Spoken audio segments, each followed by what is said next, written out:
بسم الله الرحمن الرحيم. إن الحمد لله نحمده ونستعينه ونستغفره ونعوذ بالله من شرور أنفسنا ومن سيئات أعمالنا. من يهده الله فلا مضل له ومن يضلل فلا هادي له، وأشهد أن لا إله إلا الله وحده لا شريك له، وأشهد أن محمدا عبده ورسوله صلى الله عليه وعلى آله وصحبه وسلم. أما بعد، الله سبحانه وتعالى o'zining izgi kitobi Qur'onda eng adaqqi, eng yaxshi, eng yaratgan payg'ambari ham rasulina Muhammadga sallallohu alayhi va sallam amr ita o'zining hurarga ayta: "Va qur robbi zidni ilma." Taha surasining 114-oyati. Ya'ni ayt ey Muhammad, ey Rabbim menga bilim orttir deb. Allah subhanahu wa ta'ala amr ita o'zining eng yaratgan, eng yaxshi payg'ambarina, odoqi payg'ambarina Muhammad sallallohu alayhi va sallamga o'zining hurarga bilim orttirun. Nindi ilm deb hurag'iz? Javob: shar'iy ilm, islom dini ilmi. Hem bu ilim ol ısın ilim. En büyük, en maqtavlı, en faydalı hem kişilikке en gerekli ilim. Kişilik dünyasına her bir kişiye en gerekli ilim. Ol İslam dini ilmi. Şuğala Rabbimiz Allah subhanahu ta'ala o'zining en yaratgan, en izgi quluna Muhammadga buyura, o'zining ilim hurarga, ilim arttırun hurarga. Hem bu bizge hiç şekil qağla. Her birimizge, her bir musulmanga hiç şekil qağla. Çünkü bizi bar etuvsi Rabbimiz bizge buyura fakat bizge faydalı, bizge menfaat hem hak baxit keltire turgan nimeler menengine. Çünkü Allah subhanahu ta'ala bile bizim menfaatlarimizni nime bizge fayda keltire hem nime bizge ziyan keltire. Hem kişiye en faydalı, en gerekli nima ol? İslam dini ilmi, şeriat ilmi. Hem ağayını kızganızga karşı bugünkü günde Müslümanlar arasında bunu anlav yok. Şer'i ilimden bahahın, onun kıymetin büyük az Müslümanlar anlay bugünkü günde. Peygamberimiz zamanındaki Müslümanlar kirihinse, barıhla bunu bik yaxşı anlaganda hem gayet ko'p vaqtlarin o'tkazganlar payg'ambarimiz sallallohu alayhi va sallam yonida ilm to'garaklarida unam dinlarini o'rganganlar. Hem sof tarbiya olganlar, sof diniy tarbiya olganlar. Hem sulayu gaylalarin, o'zlarining bolalarin hem boshqa ummatni shul din tarbiya bilan tarbiyalaganlar. Hatta Allah subhanahu wa ta'ala ularni ko'tardi. Hem en köslü, en g'azil, en ko'rkam davlatga aylantirdi. 23 yil isinde. Çünkü ular dindin ahamiyatini, qadrini bildilar. Dürüst anlav bilan anlanalar. Bilim bilan dürüst Allah subhanahu wa ta'ala rizo bo'lgan amallar qildilar. Tugul indi bizning zamandagi şekilli televizor shayton handigi oldinda vaqt o'tkazib, ilki halqi namozlarini qilib, kim motor hilay şunun ortidan ayirib. Yo'q. Ular dinning ahamiyatini niq anlanalar.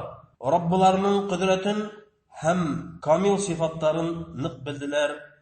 Hem ahiret, kelajak turmush, ul asl turmush ekanini yaxshi tushundilar. Hem bunun üçün tırıştılar. Bunun üçün gümürlerin biriler tırıştılar. Yaktı kilesek ol mengilik cennet lezzetleri. Allah subhanahu ta'ala ite وَجِيءَ يَوْمَئِذٍ بِجَهَنَّمْ يَوْمَئِذٍ يَتَذَكَّرُ الْإِنسَانُ أَنَّ لَهُ الذِّكْرَى يَقُولُ يَا لَيْتَنِي قَدَّمْتُ لِحَيَاتِي فَيَوْمَئِذٍ لَا يُعَذِّبُ عَذَابَهُ أَحَدٌ Al-Fajr surəsinin 23-cü, 24-cü həm də 25-ci ayətləri onların məğanəsi وَجِيءَ يَوْمَئِذٍ بِجَهَنَّمَ yəni ol gündə o indi qiyamət günü Cəhənnəmdə tamuqdu alıb keltirirlər Allah Teala'nın əmri bilan. يَوْمَئِذٍ يَتَذَكَّرُ الْإِنسَانُ وَأَنَّ لَهُ الذِّكْرَى Hem ol gündə kişi iskə alır. İtinə düşürür. Yaşagan vaqtında nindi əməllər qılğanın hem bir qatı ükenir. Bir qatı ükenir. Lakin ol iskə alığının faydası yox indi. Faydası bulmaz. Çünki onun vaqtı ötüb gitken. Namaz okuyup turgan vaqtlar ötken. Orada tutadigan vaqtlar ötken. İzgi ameller Allah subhanahu taala qoşqanları ötəp, tıyğanlarından tıyıla turgan vaqtlar indi ötken. Onun iskə düşürüğü, iskə alığının faydaları bulmaz ol gündə. Aldına Cəhənnəmdə Allah əmri bilan hürə oqsıqqas. Yaqulu ya laytani qaddamtu li hayati. Hem ol kişi aytır: Əgər yaşawma ədirləngan bulham inetib. Turmuşuma ədirləngan bulham inetib. Yani kişi nima ixtibar etigib aytır: Ya laytani qaddamtu li hayati. Hayati yani turmuşuma ədirləngan bulham inetib. Yaşawma ədirləngan bulham inetib. Çünki qiyamet günündə bütün kişiler yaxşı anlar, onların ısın turmuşu, haqiqiy turmuşu o kelasekte, ahiret turmuşu, мәңгілік turmuşu. Bu dünyalağı turmuş bizim hanavğına ahiretke ədirlənü gündəri. Ədirlənü gündəri fani dünya. Şunu ol kişi kıyamet günündə yaxşı anlar. Ve yevmeidin la yu'azzibu azabehu ahad. Hem o gündü ol gazapлаган gazap kövüp birovda gazaplamaqdı. Birovda gazaplamaz. Yani Allah subhanahu ta'ala'nın gazabı qatı bulasaq. Hem ağayını nime yetkirahı? Onu şul halga. Kişini nime yetkirdi ol halga? Cevabı gamhizlik, nadanlık, öğrenüden baş tartı, dinden baş tartı. Şul alıp kele onu şul halga. Hem dinden nadanlık kişini hukır halda kaldıra. O özünün menfaatın görmey, menfaatlerin dürüst anlamay, özüne nime hak fayda gire, şunu anlay almay, eyberlerge dürüst baha bire almay.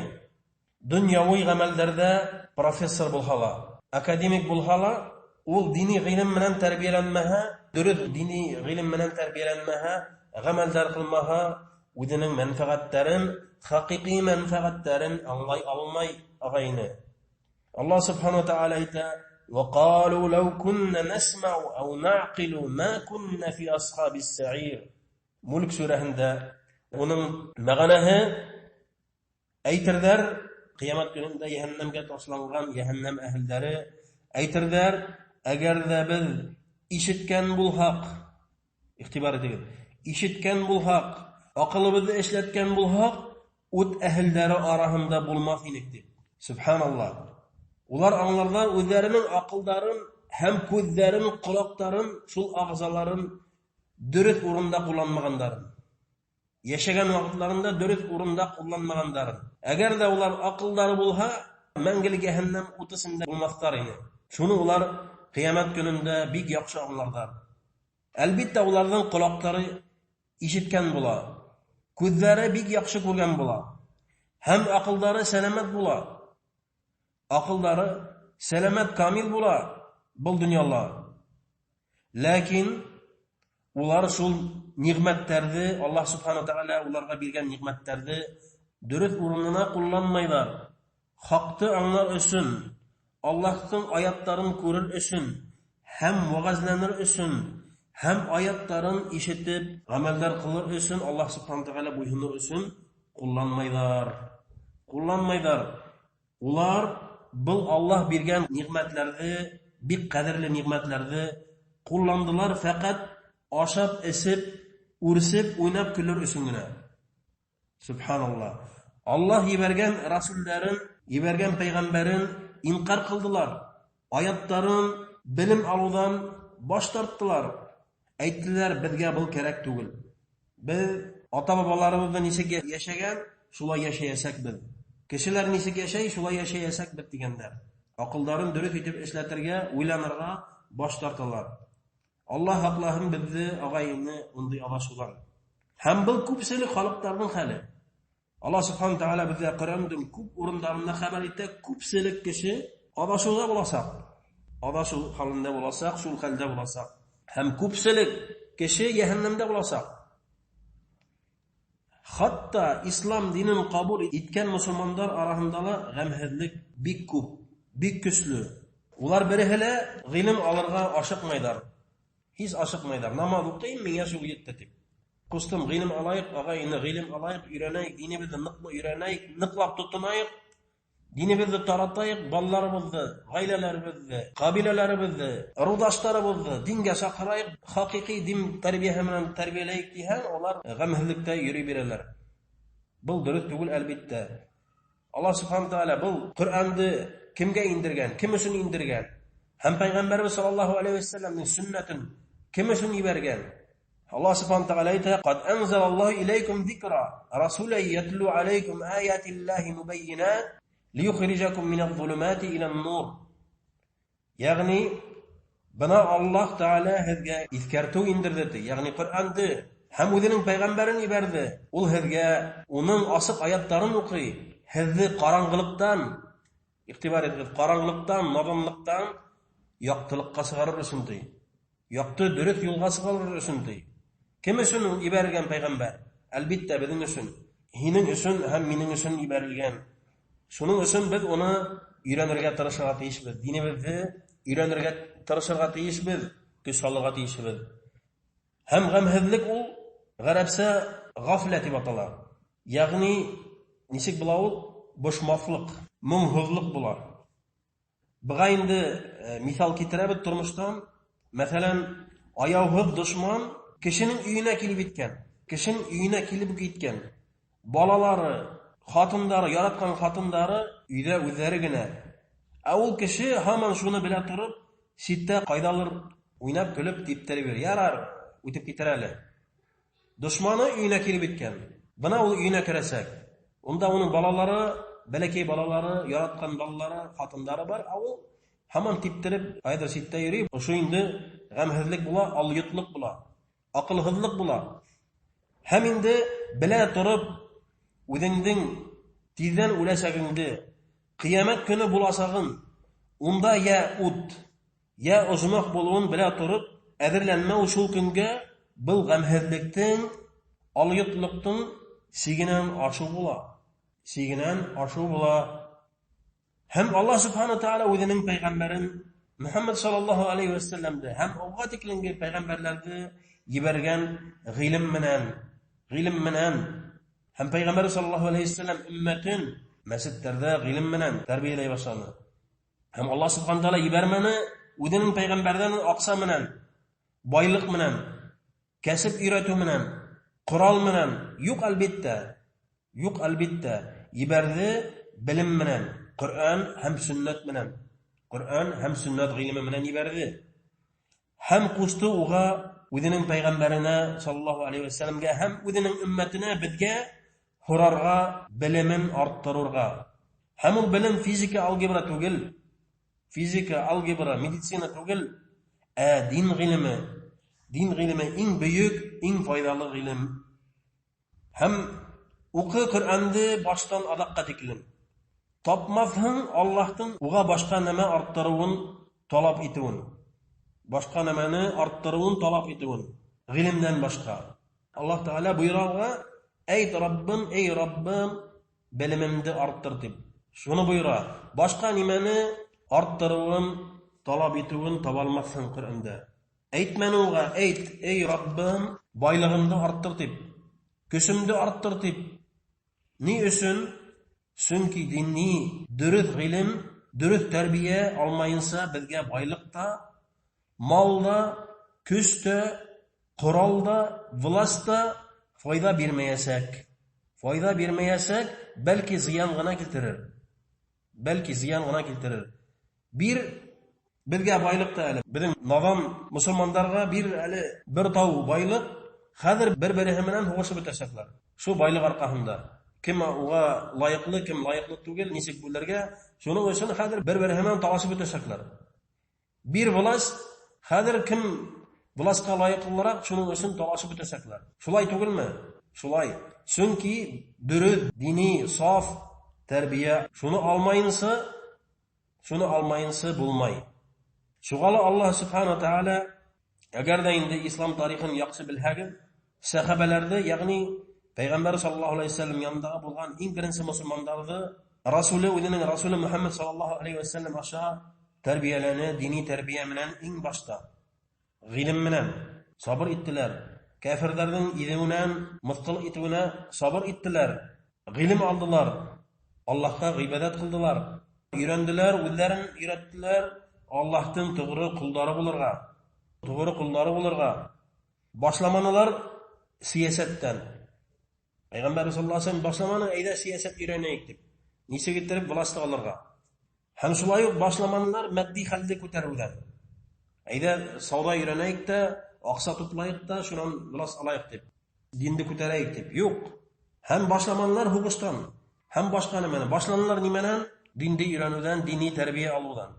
Dinde öğrenüden tugul, biz terbiye alabız, hem şu din bilen amel kılabız. Bu bilgele kağla gayni. Bütün ümmetke kağla, hem biz yin hılganıp, uqi başlarga teyişmiz, hem öyle bizden gaylelerimizi uqıtırga teyişmiz. Uqıtırga, terbiyelerge teyişmiz.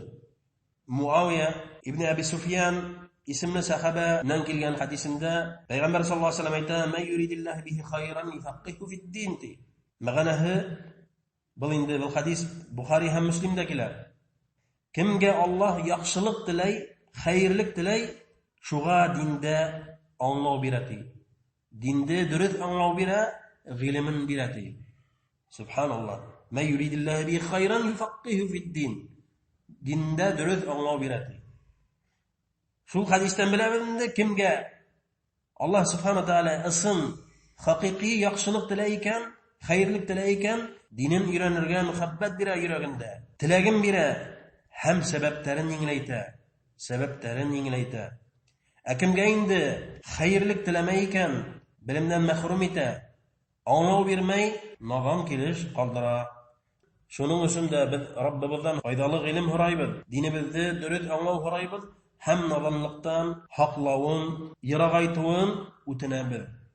Indi Allah nasip ithe, Oşu iniş sözden oşu kanalga hem başkalarga İslam negizleri degan dersler siklini qo'ya boshlaymiz. Alloh taolo nasib etsa. İslam negizleri degan dersler siklini qo'ya boshlaymiz. Allohdan so'raymiz baraketin hem foydahin. Her bir o'qirga tilovchi qo'lina daftar hem qalam olib Allohdan yordam so'rab İhtibarlab, yazıp, anlab hem isinde kaldırga teyişli ilimdi, şulay yok, onun bilen amel kılırga teyiş. Kimning indi azmaz ilimi var, şu derslerde faydalanıp, başka musulmanlarga, balalarga, gailehine, başka musulmanlarga o'qitha bek yaxshi bo'lar. İnşallah. Eng birinchisinde o'zining gailehine başlaga teyiş. Gailehine, balalarından, atahından, asahinden, tuğanlarından, xotinindan başlarga teyişli. Allah subhanahu taala ayta: "Ya eyyuhellezina amanu qu anfusakum ve ahlikum nara." Ey iman keltirgan bendeler, o'zingizning gailalaringizga o'tdan haqlag'izdi. Ya'ni cehennem o'tinan haqlag'izdi. Nechta ketib haqlarga? Albatta diniy tarbiya berishga kerak. Ilm berishga kerak. Ilm dinga o'rgatishga kerak. Shu endi bo'la o'tdan haqlav. O'zingni ham o'zingning gailalaringga degan. Yagin indi kim o'zini ham gailahini, ham o'zining xalqini islomda yaxshilik tilaykan, bugundan boshla. Ertagaga qoldirma. Subhanakallahumma bihamdika ashhadu an la ilaha illa anta va astaghfiruka va atubu ilayk.